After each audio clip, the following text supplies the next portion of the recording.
Morning students. आज मैं आपको साइंस का चैप्टर 9 पदार्थ और इनके पृथक्करण का एक्सप्लेन कर रही हूँ।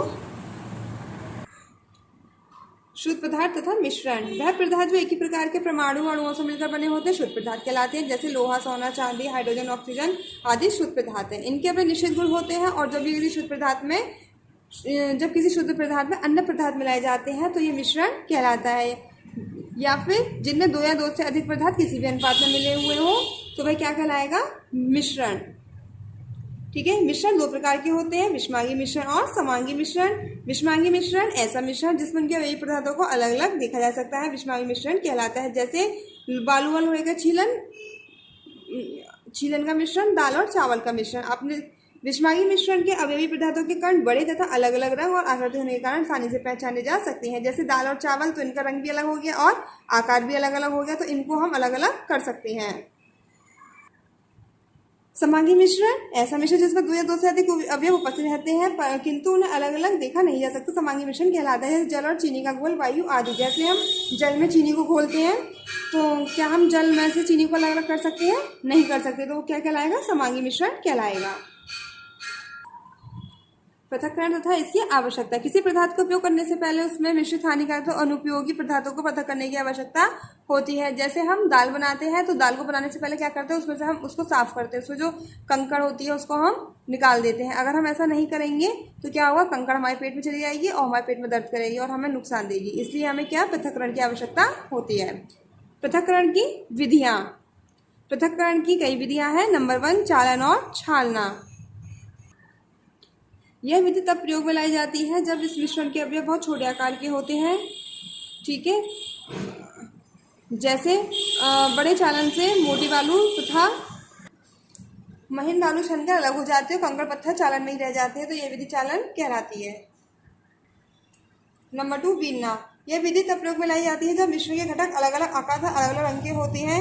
जैसे घरों में चावल तथा दाल को पकाने से पहले हम इन्हें बीनकर इनमें से उपयोगी घटक से कंकड़, मिट्टी आदि के कणों को अलग कर देते हैं और इस विधि को हम बीनना कहते हैं। Number 3, threshing. इस विधि का प्रयोग बड़ी मात्रा में पदार्थों को अलग करने में किया जाता है। जैसे आपने खेतों में सूखे गेहूं की बालियों में लिपटे तथा डंडियों में लगे देखा होगा। इन डंडियों तथा बालियों को अलग करने की क्रिया को थ्रेशिंग कहते हैं। थ्रेशिंग खेतों में बड़ी बड़ी मशीनों द्वारा की जाती है। नंबर 4, फटकना। जब मिश्रण के अवयव हल्के तथा भारी होते हैं तो इस विधि में मिश्रण को ऊंचाई से गिराया जाता है। हल्के कण हवा से दूर चले जाते हैं और भारी कण जमीन पर गिर जाते हैं। जैसे हम घर में गेहूं और चावल को फटक कर साफ करते हैं, अक्सर आपने देखा होगा कि खलिहानों में किसान वायु की सहायता से गेहूं को साफ करते हैं। पृथक्करण की इस विधि को फटकना कहते हैं। नंबर 5, उदरपातन। कुछ ऐसे पदार्थ होते हैं जो गर्म करने पर ठोस अवस्था सीधे गैसीय अवस्था में परिवर्तित होते हैं, वे उदरपातक कहलाते हैं। जैसे कपूर तथा नेफ्थलीन आदि। जैसे कपूर को जलाने पर तो कपूर क्या होता है? सीधे ठोस से सीधे गैस अवस्था में परिवर्तित हो जाता है। कपूर की खुशबू दूर दूर तक फैल जाती है। ठीक है, तो वो गैस अवस्था में हो जाता है, तो इसी विधि को हम क्या कहेंगे? उदरपातन कहते हैं। नंबर 6, चुंबकीय पृथक्करण। चुंबक लोहे की बनी वस्तुओं को अपनी ओर खींचती है। चुंबक का उपयोग दूसरे पदार्थों से लोहे को अलग करने में किया जाता है। ठीक है। इस विधि से फैक्ट्रियों में बड़े विद्युत चुंबक को क्रेन में लगाकर बेकार पदार्थों से लोहे को अलग किया जाता है। भारण। नदी तथा तालाबों में कीचड़ हो जाता है। यह मिट्टी और जल का ऐसा मिश्रण है जिसमें मिट्टी के इतने छोटे कण होते हैं कि वह नीचे तली में बैठ नहीं पाते। ठीक है, तो ऐसी स्थिति में हम फिटकरी का प्रयोग करते हैं। फिटकरी को पानी में मिलाते हैं और फिटकरी के कणों में मिलकर मिट्टी के कण भारी हो जाते हैं और आसानी से नीचे बैठ जाते हैं। इसे निथार कर साफ जल ऊपर से अलग कर लेते हैं। इस विधि को हम भारण कहते हैं। जैसे कि कीचड़ युक्त पानी है, ठीक है, तो इसमें हम क्या करेंगे? हमने फिटकरी का टुकड़ा डाल दिया तो अब ये जो मिट्टी के जो कण है ये हल्के हल्के ये फिटकरी के साथ मिलकर भारी हो गए, भारी होकर ये नीचे बैठ गए। ठीक है, तो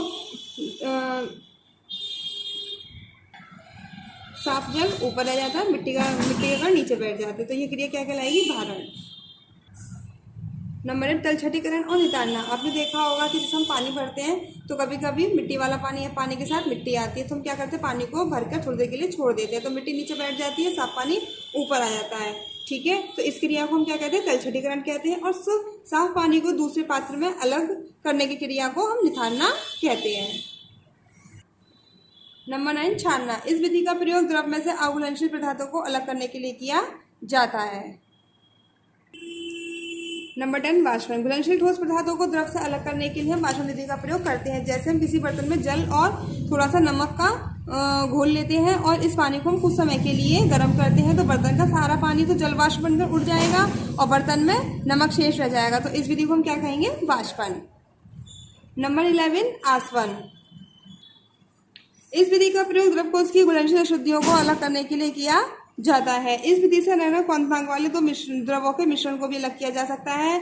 आसवन क्रिया में वाष्पीकरण और संघनन दोनों क्रिया होती रहती हैं। नंबर 12, क्रिस्टलीकरण। इस विधि में घुलनशील पदार्थ के घोल में से शुद्ध ठोस को प्राप्त करना होता है। ऐसे में हम घोल को गर्म करते हैं, छान लेते हैं, फिर इसमें एक छड़ी रखकर हम छोड़ देते हैं। कुछ समय बाद छड़ी पर क्रिस्टल जमा हो जाते हैं। ये क्रिस्टल ठोस अवयव होते हैं। इस प्रकार के मिश्रण के अवयवों को अलग करने की विधि को क्रिस्टलीकरण कहते हैं। जैसे फिटकरी के विलयन में फिटकरी के एक छोटे क्रिस्टल को धागे की सहायता से लटकाकर फिटकरी का एक बड़ा क्रिस्टल बनाते हैं। तो ये विधि क्या कहलाएगी, क्रिस्टलीकरण। नंबर 13, अपकेंद्रण। अपकेंद्रण क्या है? अपकेंद्रण बल द्वारा किसी विलयन अथवा मिश्रण के भारी कणों से हल्के भाग को पृथक करने की प्रक्रिया को हम अपकेंद्रण कहते हैं। जैसे दूध को एक बड़े बर्तन में लेकर तीव्र गति से हम घुमाते हैं तो दूध के भारी कण तली के नीचे की ओर आ जाते हैं, हल्के कण बर्तन में ऊपर की ओर आ जाते हैं, हल्के कण क्रीम, ठीक है, जिसे अलग कर लिया जाता है और इसी विधि को हम अपकेंद्रण कहते हैं।